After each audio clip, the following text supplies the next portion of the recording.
आजी इकडे बघा.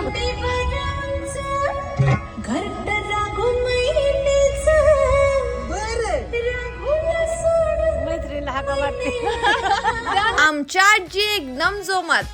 आजीला सनरूफ मध्ये उभं करून सगळं गाव फिरवून आणलं आणि त्या खूप खुश झाल्या. आजीचं स्वॅग म्हणजे विषयच हार्ड. खरंच म्हातारपण म्हणजे नव्याने बालपण असतं. आणि महत्वाचं म्हणजे माझ्या सगळ्या मैत्रिणींना आजी खूप आवडतात. आजींनी त्यांच्या आवडत्या शेतामध्ये आम्हाला फिरायला नेलं.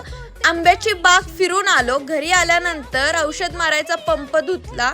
जुकिनीचे रोप रेडी आहेत आणि ते आता आपण लवकरच लावणार आहे. चेरी टोमॅटोला अजून जवळपास 1 आठवडा टाइम आहे. अजून रोपच लावले नाही तरी माझी एक्साइटमेंट लेवल जुकिनी तोडण्याची खूप आहे. केळीचा गड अजून आठवडाभर काय संपत नाही बघा. दुपारी आजीने रगडून रगडून मिरचीचा खरडा बनवला.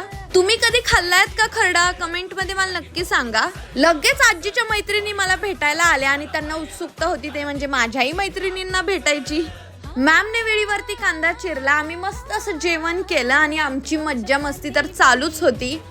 माझ्या सगळ्या सिटी मधल्या फ्रेंड्सला मला आवर्जून शेतावरती आणायचे आणि गावाकडचं कल्चर दाखवायचे. आजीने चंपी करून तेल इतकं लावलं की सगळं तोंडावरती. मग काय बॅक टू पुणे. तर भेटूयात उद्या पुण्यात. बाय.